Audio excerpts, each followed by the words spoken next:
या कार्यक्रमाला विशेष रूपाने उपस्थित असलेले आदरणीय न्यायमूर्ती बी.जी. कोळसे पाटील, माधवराव पाटील शेगावकर, प्राध्यापक इंद्रजित भालेराव, मराठा सेवा संघाचे अध्यक्ष विजय घोगरे, आदरणीय विक्रम बोके, रवींद्र माळवदकर, कर्नाटकचे आमदार माधवराव मुळे, मंचावरील सर्व सन्माननीय अतिथीगण आणि उपस्थित माझ्या बांधवांनो आणि बहिणींनो,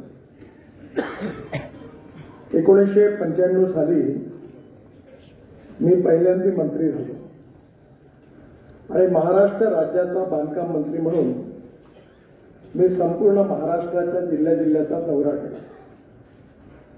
मला आधी तो दिवस आठवतो की ज्यावेळी मी अमरावतीला गेलो होतो त्यावेळी पुरुषोत्तमराव फेरेकर त्या ठिकाणी बहुतेक एक्झिक्युटिव्ह इंजिनियर होते किंवा त्यांचं प्रमोशन व्हायचं होतं.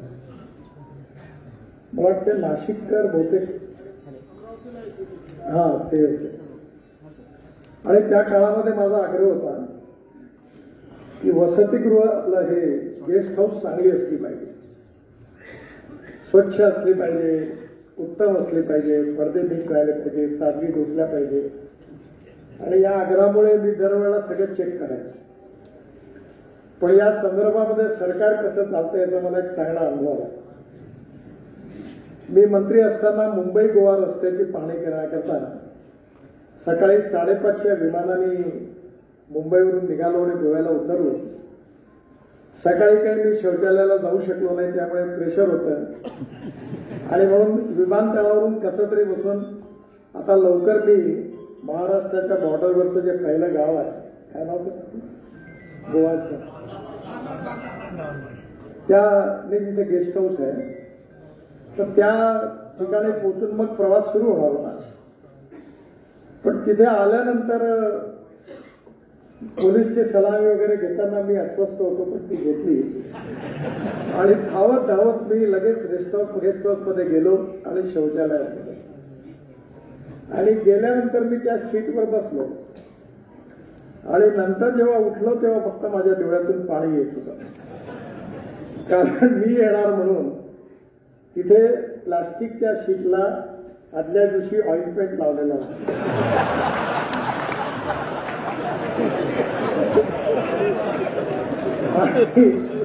त्या ऑइल पेनने माझे केस उकळले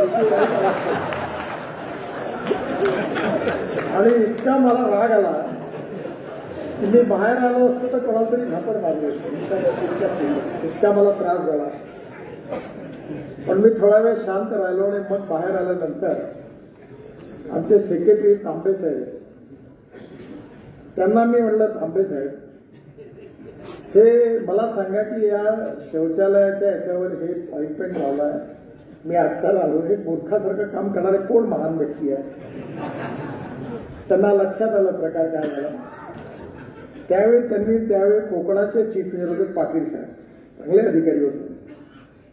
त्यांनी ताबडतोब पाटील इकडे, पाटीलला विचारलं त्यांनी आणि मी पण, पाटील साहेब, तुम्हाला या प्लास्टिकच्या याच्यावर ऑइंटमेंट लावला, हे कसं काय? साहेब चूक झाली. म्हणलं कशी? तर म्हणा मी आता चौकशी करतो. करता करता शेवटी डेप्युटी इंजिनियर पर्यंत आले, सगळे उभे राहिलेले आले. तर डेप्युटी इंजिनियरने सांगितलं की साहेब कडक आहे, सगळीकडे ऑइंटमेंट लावा, सगळे पडदे चांगले करा आणि इथेही ऑइंटमेंट लावा.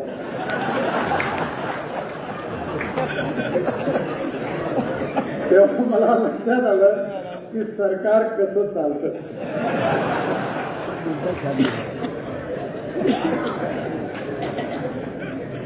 आणि त्याचा अनुभव झाल्यानंतर खेडेकर साहेबांच्या बाबतीमध्ये 2 गोष्टी विशेषतः होत्या. एक, डिपार्टमेंटमध्ये त्यांच्यावर प्रेम करणारा वर्ग होता आणि एक त्यांच्या विरोधात सातत्याने तक्रार करणारा वर्ग होता. मग ज्यावेळी मला अनेक तक्रारी मिळाल्यानंतर मी चौकशी केली की काय आहे. बोलले, साहेब एक काम करणारे गृहस्थ आहेत, थोडा काम करताना मदत करतात, थोडा आउट ऑफ वे काम करतात, परंतु उद्देश वाईट नाही. मी म्हणलं काय इन्क्वायरी बाजूला ठेवा. आणि मी त्यांच्या मागे तेव्हापासून खंबीरपणे उभा राहिलो आणि ते रिटायर्ड होण्याच्या आधी मला आठवत नाही पण 3-4 फाईल सगळ्या इन्क्वायरीच्या ओव्हररूल करून मी त्या पूर्ण त्या इन्क्वायऱ्या खतम केली. 35 तारखेला. याचं एकमेव कारण असं होतं की ते अतिशय उत्तम, कार्यक्षम आणि ट्रान्सपरंट अधिकारी होते आणि त्यांनी घेतलेल्या निर्णयामागे वाईट उद्देश नव्हता. एखाद्या वेळी मी म्हणतो कायदा एकदाने 1000दा तोडू, पण तो तोडण्यामागे गरीब माणसाचं हित असेल, कोणाचा चांगल्या गरीब माणसाला उभं करण्याकरता प्रयत्न असतील तर ते चूक नाही. आणि त्यामुळे एक उत्तम प्रशासक, एक उत्तम अधिकारी, कार्यक्षम अधिकारी, कारण सरकारमध्ये आता मी बोलणं बरोबर नाही कारण इथे बरेच त्यांचे मित्र आहेत. मी एकदा एका अधिकाऱ्याला विचारलं, तो म्हणाला मी IITतून आलो. मी म्हणलं तुम्ही तर वर्मिकल्चरही करण्याच्या लायकीचे नाही, तुम्ही काय काम करता. हुशार असणं आणि यशस्वी होणं यात फरक आहे. कार्यक्षम असणं, प्रशासन समजणं आणि ज्ञानी असणं यात फरक आहे. There is a difference between letter and spirit. We need to understand the spirit behind the knowledge. आणि ते इम्प्लिमेंट करण्याची क्षमता असणारा माणूस असेल तर तो उपयोगाचा आहे. आणि म्हणून अतिशय प्रॅक्टिकल अप्रोच घेऊन त्यांनी सार्वजनिक बांधकाम विभागात काम केलं. त्याचा मी साक्षीदार होतो आणि त्यामुळे त्यांच्याबद्दल निश्चितपणे माझ्या मनात मी अशी कोणाची तारीफ करणाऱ्यापैकी नाही आहे. आणि एखाद्याने नसेल करायची तर तोंडावरही त्याची पूर्ण बेइज्जती करायलाही मागे पुढे मागत नाही, पण ही त्यांच्यामधला गुण होता. त्यामुळे एक उत्तम अधिकारी म्हणून त्यांचा परिचय आपल्या सगळ्यांना नसेल, पण मी तो बांधकाम विभागात बघितला.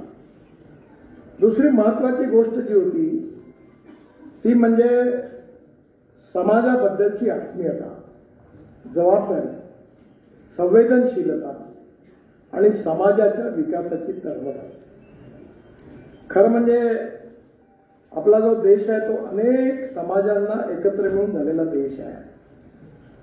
आणि शेवटी याचा शेवटचा घटक आहे परिवार, आणि परिवारातला घटक आहे व्यक्ती.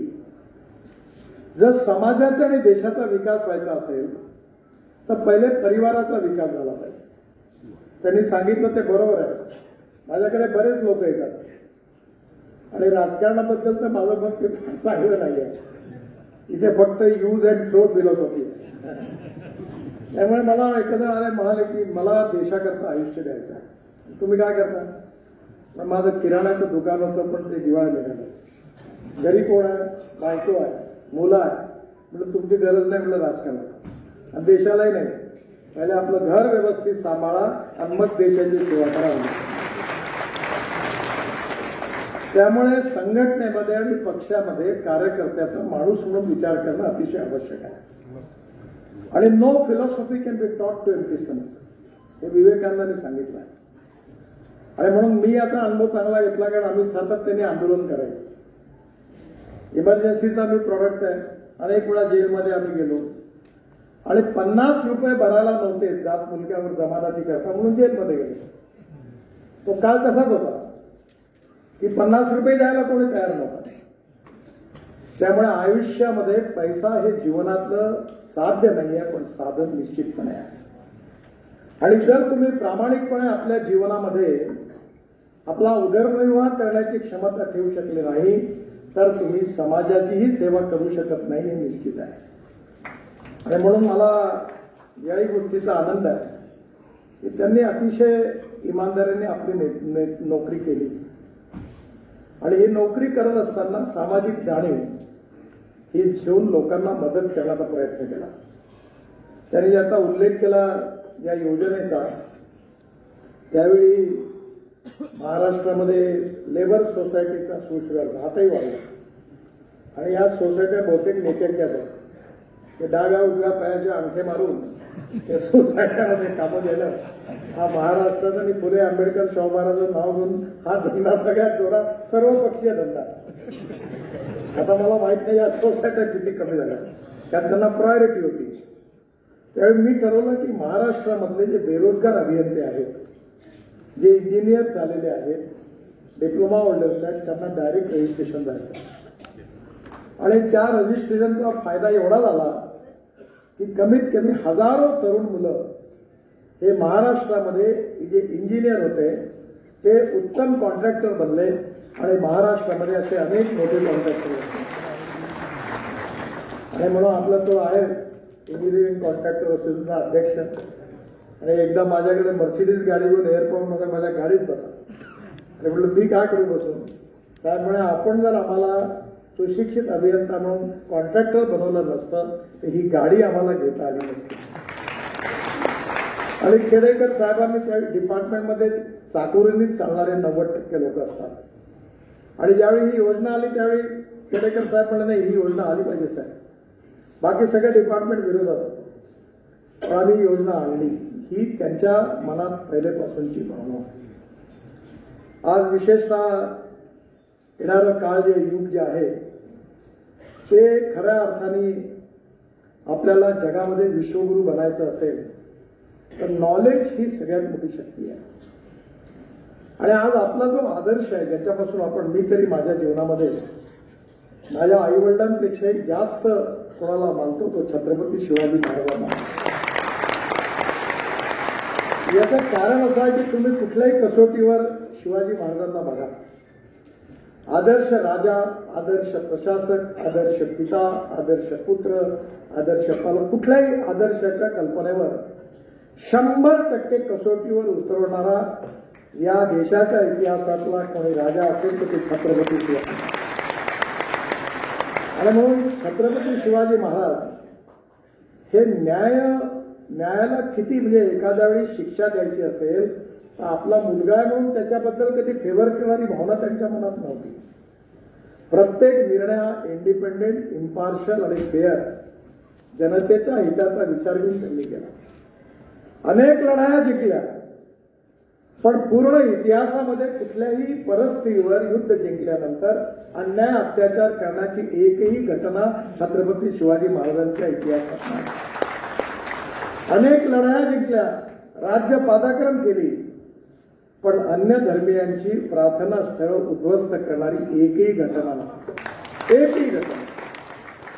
मी नेहमी सांगतो की शिवाजी महाराज जर सेक्युलर होते असतील तर शिवाजी महाराजांनी इतका सेक्युलर राजाच झाला नाही. आणि सेक्युलर शब्दाचा अर्थ इंग्लिश डिक्शनरीमध्ये जो आहे तो धर्मनिरपेक्ष नाही आहे, तो सर्व धर्म समभाव आहे.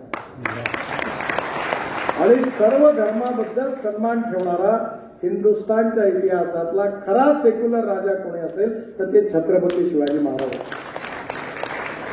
आणि म्हणून शिवाजी महाराजांचं हे दैवत जे आहे आपल्या सगळ्यांचं आहे. आजही मी दिल्लीमध्ये माझ्या ऑफिसमध्ये माझ्या समोर एकच फोटो लावला छत्रपती शिवाजी महाराज. आणि जेव्हा जेव्हा असं वाटतं आपल्याला कुठलाही प्रश्न निर्माण होतो किंवा इतिहासात लक्षात ठेवला तर आपल्याला त्याचं उत्तर शिवाजी महाराजांच्या इतिहासातून मिळतं. आणि म्हणून मला आज आनंद आहे की मराठा समाजाबद्दलची प्रगती व्हावी, विकास व्हावा या आत्मीयतेपोटी आणि या सर्वांगीण विकासाकरता खेडेकर साहेबांनी या सगळ्या कार्याची सुरुवात केली. राजमाता जिजाऊंचं एवढं मोठं स्मारक त्यांनी उभं केलं. कारण जिजाऊ नसत्या तर शिवाजी महाराजच झाले नसते. कारण त्यांनी जे संस्कार केले, तुम्ही काही म्हणा, ज्यांचे आई वडील उत्तम संस्कार करतात त्यांची मुलं चांगली होतात. आणि किती धनवान असू द्या पण जे आई वडील आपल्या मुलांवर घरी चांगले संस्कार करत नाही ते आयुष्यात पुढे काय होतं ते तुम्ही बघा. मला जे काही शिकायला मिळालं ते माझ्या आईपासून शिकायला मिळालं. आणि म्हणून शिवाजी महाराजांचं संगोपन जिजाऊंनी ज्या प्रकारे केलं म्हणूनच छत्रपती शिवाजी महाराजांचं हे विशाल ऐतिहासिक रूप आपल्या सगळ्यांना बघायला मिळालं. आणि म्हणून हा जो काही इतिहास आहे जिजाऊंचं स्मारक सिंदखेड राजाला मोठं खेडेकर साहेबांनी त्या ठिकाणी करणं केलं, पुष्कळ काम झालं. मी त्यांना नेहमी आग्रह केला की तुम्ही टेक्नॉलॉजीचा उपयोग करा. आणि मला नेहमी असं वाटतं की नॉलेज ही सगळ्यात मोठी पॉवर आहे. innovation, entrepreneurship, science, technology, research, skills, and successful practices. We name it as knowledge and conversion of knowledge into wealth. हे भविष्य आहे. आणि हे जे नॉलेज आहे हे शिक्षणातून मिळतं. बाबासाहेब आंबेडकरांनी जे सांगितलं की शिक्षण हे वाघिणीचं दूध आहे, ही गोष्ट खरी आहे. आणि त्यामुळे शिक्षणाचा जेवढा जास्तीत जास्त प्रसार होईल त्या काळामध्ये जर खेडेकर साहेबांच्या जीवनामध्ये त्यांच्या परिवाराने त्या परिस्थितीमध्ये त्यांना इंजिनिअरिंग केलं नसतं आणि ते इंजिनियर नसते झाले तर त्यांना एवढी मोठी जीवनदृष्टी नसते मिळाली. आणि म्हणून आज खऱ्या अर्थाने नॉलेज ही सगळ्यात मोठी पावर आहे. पण नॉलेज विथ व्हॅल्यूज, जीवन मूल्य ही सगळ्यात महत्वाची आहे. आज आपल्या देशामध्ये, आपल्या इतिहासामध्ये भगवान गौतम बुद्ध असतील, भगवान महावीर असतील, छत्रपती शिवाजी महाराज असतील, बाबासाहेब आंबेडकर असतील किंवा महात्मा ज्योतिबा फुले असतील, ज्ञानेश्वर महाराज असतील, तुकाराम महाराज असतील, कोणी असेल, हा प्रत्येक जीवनाचा, प्रत्येक व्यक्तीच्या जीवनाचा अभ्यास करा. त्याची त्या व्यक्तिमत्वाची जी स्ट्रेंथ आहे ती त्याची काही मूल्य आहे, जीवन मूल्य, आणि त्या आधारावर त्यांनी आपले जीवन जगले. आपल्या देशामध्ये विचार भिन्नता ही समस्या नाही आहे, आपल्या देशामध्ये विचार शून्यता ही समस्या आहे. म्हणजे जी पार्टी सत्तेत येईल त्या पार्टीत घुसण्याकरता सगळे तयार आहे. आणि सत्ता गेली का जसं ते जहाज पाण्यात डुबलं तर पटापट कसे उड्या मारतात. पहिले उंदीर उड्या मारतात, पहिले लोक उड्या मारतात. याचं कारण आपले विचार, आपल्या निष्ठा, आपलं कन्व्हिक्शन, आपली कमिटमेंट ही महत्वाची आहे. खेडेकर साहेबांनी आपल्या जीवनामध्ये ही कमिटमेंट बाळगली आणि या समाजाच्या विकासाच्या बाबतीत त्यांनी उत्तमपणे विचार करून त्याचा एक पॉलिसी फॉर्म्युलेट केली आणि त्याचा विचार विविध माध्यमातून मांडला. एक गोष्ट मला आपल्या समोर सांगायची आहे की या समाजातली जातीयता, अस्पृश्यता जी काय आहे ती चुकीची आहे, वाईट आहे. आणि अस्पृश्यता, जातीयता आणि विषमता ही समाप्त झाली पाहिजे. याचं सगळ्यात मोठं उदाहरण कोणतं असेल तर कोणीही माणूस हा जात, पंथ, धर्म, भाषा आणि सेक्सने मोठा नाहीये, हा त्याच्या गुणवत्तेने मोठा आहे.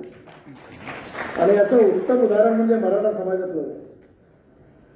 मी जेव्हा जेव्हा चेन्नईला जातो तेव्हा माझे मित्र आहेत रजनीकांत, आणि त्यांच्याकडे मला आनंद आहे की त्यांच्या घरात गेल्यावर हे जे लाल रंगाचे जे हे दिसतं ना तेवढी प्रेम मागे त्या फोटोच्या, एवढा घराच्या मध्ये मोठा छत्रपती शिवाजी महाराजांचा फोटो. आणि ते माझ्याशी मराठीत बोलतात, त्यांच्या बायकोला समजत नाही मराठी, त्यामुळे बऱ्याच गोष्टी त्यांनी ऐकल्या नाही ना, बरं झालं. आता रजनीकांत कोल्हापूर बस कंडक्टर झाले, कर्नाटक बंगलोरमध्ये कंडक्टर, आणि गेले तामिळनाडूमध्ये. आणि आज तामिळनाडूमध्ये तामिळ भाषा बोलणारे लोक त्यांना देवासारखं मानतात. आता तुम्ही मला सांगा कुठे जात आहे. म्हणजे तुमचं नॉलेज, तुमचं कर्तृत्व, तुमची गुणवत्ता ही जात, पंथ, धर्म आणि भाषेच्या भिंती ओलांडून तुम्हाला ताकद देते, शक्ती देते, रिकग्निशन देते आणि रिस्पेक्ट देते. आणि त्यामुळे ही गुणवत्ता समाजात वाढवणं. मला नेहमी एक माझ्या मित्रांनी चांगलं उदाहरण सांगितलं की दोन रेषा, एक आपली आणि एक दुसऱ्याची. तर आपली रेषा मोठी करायची असेल तर दुसऱ्याची पुसली तर आपली मोठी होते, किंवा आपली मोठी केली तर आपली मोठी होते. आपण आपली मोठी करण्याच्या भानगडीत राहावं.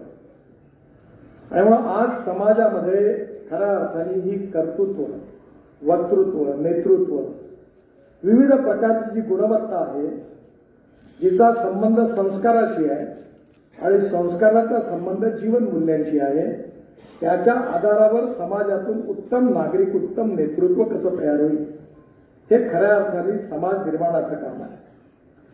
खेडेकर साहेबांनी जी काही पुस्तकं लिहिली आणि जे विचार दिले त्याच्यामध्ये सामाजिक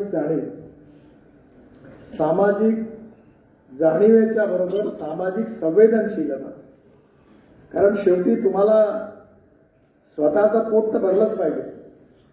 मी नेहमी सांगतो आपलं पोट पहिले पोटभर जेवा, पण आपलं भरल्यावर जो उपाशी आहे त्याचा तर विचार करा. तुमच्या घरात जे अन्न तुम्ही फेकणार ते तर त्याला द्या. कारण एकाने चांगलं सांगितलंय कि वही मनुष्य है कि जो मनुष्य के लिए मरे, यही पशु प्रवृत्ति है कि आप ही चरे, वही मनुष्य है की जो मनुष्य के लिए मरे. त्यामुळे आपल्या समाजामधले जे तरुण मुलं आहेत त्यांना रोजगार मिळाला पाहिजे, त्यांची गरिबी दूर झाली पाहिजे, त्यांचा जीवनामध्ये सामाजिक आर्थिक परिवर्तन विकास झाला पाहिजे.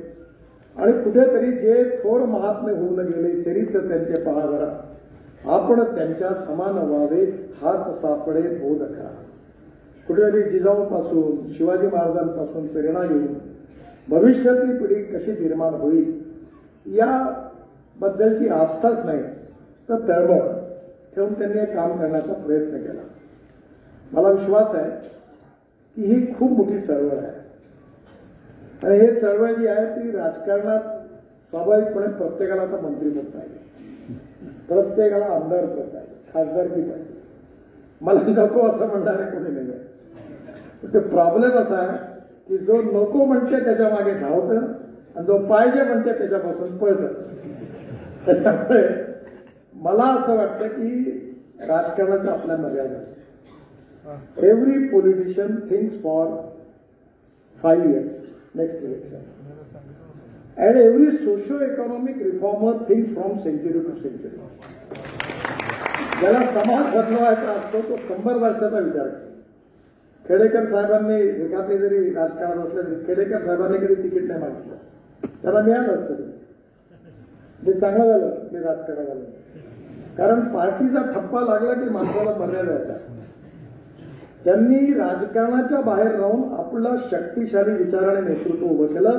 ते अनेक खासदारांपेक्षा कितीपटी प्रभाव. तुम्ही वर्तमान मंत्र्याचे आणि आमदारांचे सत्कार केले ते एवढे लोक नाही येणार, आणि आलेले लोक हृदयातून नाही येणार. मी एकाला विचारलं तर कुठे गेला होता, म्हणजे मंत्री साहेबांचा सत्काराचा मड्यावर हार घालायला गेलो होतो. कशाला गेला होता, पुढं काम घेऊन पडलं तर हार घातला कसं काढला. तसे लोक इथे आलेले नाहीये. महाराष्ट्रातून आपले पैसे खर्च करून आपलं तिकीट आपलं पेट्रोल डिझेल जाळून तुम्ही त्यांच्या प्रेमाकरता इथे आले, हे त्याचं वैशिष्ट्य. नाही तर भाडोत्री लोक आणले ते रेस्टीत बसून येतात जेवण आणि नेत्याचं भाषण होईपर्यंत वेळ लागतो, चिडून जातात, पळून जाते. एखादा एवढं हसून झाला पण मी यावेळी महाराष्ट्रात तुला 52 वेळा एक लक्षात ठेव, माझ्या सभेला 50 लोक आले तरी चालतील, हे भाडोत्री नाही. बस लावायची नाही, गाड्या लावायच्या नाही, झेंड्या लावायच्या नाही, जेवण नाही. हे मजबूत 100 आलं तर 100, हे 1000 लोक कामाचे नाही, हे 10 कामाचे नाही. तुम्ही आलेले लोक खेडेकर साहेबांवर व्यक्तिगत प्रेम करता म्हणून तुम्ही आपले पैसे खर्च करून आले, ही त्यांची सगळ्यात मोठी संपत्ती. आणि त्यांचे जे प्रयत्न आहे हे सामाजिक आर्थिक चळवळ आहे, आणि या चळवळीतून या समाजाचं उत्थान झालं पाहिजे, विकास झाला पाहिजे, प्रगतिशील समृद्ध संपन्न समाज झाला पाहिजे, समाजातले गाव गरीब मजदूर शेतकऱ्याचं कल्याण झालं पाहिजे. आणि याकरता माझी एकच विनंती आहे त्यांना की सगळ्यात महत्वाची गोष्ट म्हणजे लो मीन्स क्राईम. म्हणजे मी कधी कधी म्हणतो की सगळ्यात वरिष्ठवाडी आमच्यावर उपकार कोणता केला असेल तर आरक्षण नाही. तुम्ही नोकरी मागणारे नाही, नोकरी देणारे. आणि हे जर व्हायचं असेल तर ज्ञानापेक्षाही एंटरप्रिनरशिप महत्वाची आहे. त्यामुळे शिर्के साहेब हे काय असे 1000 शिर्के तयार करा. जेव्हा आपल्या समाजामध्ये एंटरप्रिनरशिप येईल ती नॉलेजमुळे येईल, आणि नॉलेज आणि एंटरप्रिनरशिप जेव्हा एकत्र होईल त्यातून उद्यमशीलता जी विकसित होईल त्यातून समाजाचा आर्थिक विकास होईल. आर्थिक विकास, सामाजिक विकास आणि शैक्षणिक विकास हे महत्वाचे 3 बिंदू आहेत. आणि येणाऱ्या काळामध्ये समाजाचा सर्वांगीण विकास झाला पाहिजे अशी भावना त्यांच्या मनामध्ये आहे. आणि त्या भावनेतून त्यांनी मराठा सेवा संघाच्या रूपाने ही सामाजिक आर्थिक चळवळ उभी केलेली आहे. आणि या चळवळीचं उद्दिष्ट जे आहे ते त्यांच्या मुलाबाळांचं कल्याण व्हावं असं नाही, समाजाचं कल्याण व्हावं हे त्यामागचं उद्दिष्ट आहे. आणि त्यामुळे यातलं जे स्पिरिट आहे, जे समाजाच्या उन्नती आणि विकासाकरता आहे, ती त्यांची जी भावना आहे ती लक्षात घेऊन येणाऱ्या काळामध्ये नॉलेज, ज्ञान हे सगळ्यात महत्वाचं माध्यम आहे. टेक्नॉलॉजी, मी नेहमी सांगतो त्यांना, मी शेतकऱ्यांना काम करतो आणि आता जवळपास 4 साखर कारखाने होतं विदर्भात, त्या खडकावर डोकं आपटून 40 कोटी रुपये नुकसान करतो वर्षात. आणि मला माझ्या मनात भाव नाही, पण माझे मुलं राजकारणात नाही, त्यांना काय ते म्हणतं हे भंगारात विकून टाकू म्हणा, बाकीचं प्रॉफिट कमवतो आणि तुम्ही 40 कोटी गड्ड्यात घालता, कशा करता ठेवायचं म्हटलं नाही, शेतकऱ्यांकरता.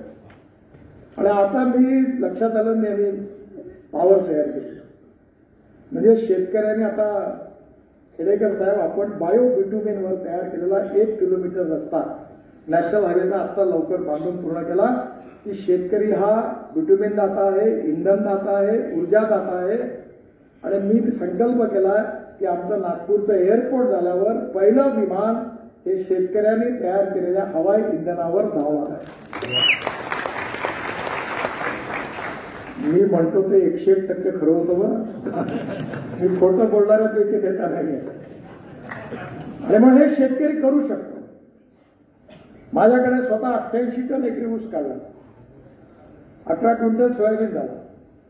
आज मक्याचा भाव दुप्पट झाला, कारण मक्यापासून इथेनॉल बनतं. त्यामुळे मी त्यांना नेहमी आग्रह करतो की साहेब तुम्ही आता, शेतकरी बहुसंख्य मराठा समाजाचा आहे, याला आर्थिकदृष्ट्या समृद्ध संपन्न कसं करता येईल, त्याच्या तरुण मुलाच्या हाताला रोजगार कसा देता येईल. माझ्याकडे इलेक्ट्रिकचा ट्रॅक्टर आहे, इलेक्ट्रॉनिक बैलजोडी आहे, ड्रोननी स्प्रेइंग आहे, ग्रीन हाऊस आहे. आता शेतकरी बदलला आणि पुणे जिल्ह्यात तर सांगायची गरज नाही. पुणे जिल्हा, कोल्हापूर जिल्हा, सांगली जिल्हा, नाशिक जिल्हा, प्रगती, अहमदनगर जिल्हा पुष्कळ प्रगती आहे. त्यामुळे येणाऱ्या काळामध्ये आपल्या संघटनेच्या माध्यमातून समाजाचा सर्वांगीण म्हणजे सर्व प्रकारचा विकास, इंटिग्रेटेड अप्रोच फॉर डेव्हलपमेंट हा ठेवून त्याचा कार्यक्रम जर तुम्ही दिला तर या सगळ्या लाखो लोकांचं जीवन बदलल्याशिवाय राहणार नाही, असं मी त्यांना नेहमी आग्रहाने सांगत असतो. मला विश्वास आहे की असं आहे की जो माणूस जन्माला येतो त्याचा मृत्यू वाटणार. आणि ही गोष्ट खरी आहे साहेब, माणूस जीवन जगला किती यापेक्षा माणूस जीवन जगला कसा आहे जास्त महत्वाचं. आता असं झालं, आजकाल मी एकाला गमतीने म्हणलं पहिले 64, 65, 62 गजगण्याचं प्रमाण खूप होत आहे. आता कोणाला विचारावं 87 वर्ष 50 बरोबरच नाही लोक. मध्ये एवढ्या सुधारणा झाल्या त्याच्यामुळे आता. पण एक गोष्ट खरी की जीवन कितीही मोठं असण्यापेक्षा तो जीवन जगला किती यापेक्षा जीवन जगला कसा आहे जास्त महत्वाचा आहे. आणि म्हणून जे जीवन तुमच्या सगळ्यांच्या आशीर्वादाने आदरणीय खेडेकर साहेबांना आणि रेखा त्यांना मिळणार आहे, ते जीवन याकरता मिळवून की आयुष्याच्या शेवटपर्यंत या समाजाच्या प्रगतीकरता, विकासाकरता, सर्वांगीण उन्नती आणि विकासाकरता परमेश्वराने त्यांना शक्ती द्यावी, विचार द्यावे, प्रेरणा द्यावी आणि हे पूर्ण करण्याची क्षमता द्यावी, जेणेकरून त्यांचं जे स्वप्न उराशी बाळगलेलं आहे तेच स्वप्न त्यांच्या आयुष्यात पूर्ण होताना त्यांना बघायला मिळेल. हाच त्यांच्या जीवनातला सगळ्यात मोठा आनंद आहे. आणि म्हणून मला विशेष रूपाने आनंद आहे की आपल्या सगळ्यांचे आशीर्वाद त्यांच्या मागे आहे. आज जरी अमृत महोत्सव होत असला तरी समाजोपयोगी, लोकोपयोगी कार्याकरता आपल्या सगळ्यांच्या आशीर्वादामुळे त्यांना उत्तम आरोग्य आणि दीर्घायुष्य. मी आता एक गोष्ट एखाद्याला विचारली, मी एक चूक केली का? माझ्यासारखा अनऑर्गनाइज इनडिसिप्लिन व्यक्ती नव्हता. मी पक्षाचं काम करायचो, स्कूटरवर बसायचो, तिघांना बसून फिरायचो, डिझेल नसायचं, अडचणीच्या काळात फार वाईट स्थिती, रात्री थाब्यावर जेवायचो, खाटीवर झोपून जायचो, समोसे खाऊन घ्यायचो, कधी जेवायचो कधी नाही. आणि माझं पूर्ण लाईफ 135 किलो वजन होतं. आता आज देखील मी सकाळी विमानाने निघालो नागपूरला, त्याच्या आधी मी 3 तास प्राणायाम आणि व्यायाम करून कोणाचाही फोन येऊ मी येत नाही. मी 3 तास माझ्या शरीराला दिले. माझी आई म्हणून तुम्ही ऐकलं नाही कधी, पण आता मी पहिली तास दिली की 3 म्हणजे आपलं शरीर स्वास्थ्य. आणि मी आता विचारलं खरे साहेबांकडे मी काही करत नाही. मी रेखाताई तुम्ही या बाबतीत आता कडक भूमिका घ्या. रोज 1 तास वॉकिंग, एक्सरसाइज, योग हे करून तुम्ही परफेक्टली फिट राहा. First priority to wealth. Second काही प्रॉब्लेम नाही, मुलं अतिशय उत्तम आहे, त्यामुळे second is to honest wealth. आणि थर्ड मग काही करा, बाकी सगळं काम करा. आणि म्हणून तुम्हाला उत्तम कार्य करण्याकरता परमेश्वरांनी निरोगी दीर्घायुष्य द्यावं अशीच छत्रपती शिवाजी महाराज आणि जिजाऊ मातांच्या चरणी प्रार्थना करतो. आपल्या उज्ज्वल या भविष्यातील आयुष्याकरता माझ्या खूप खूप शुभेच्छा. धन्यवाद. नमस्कार.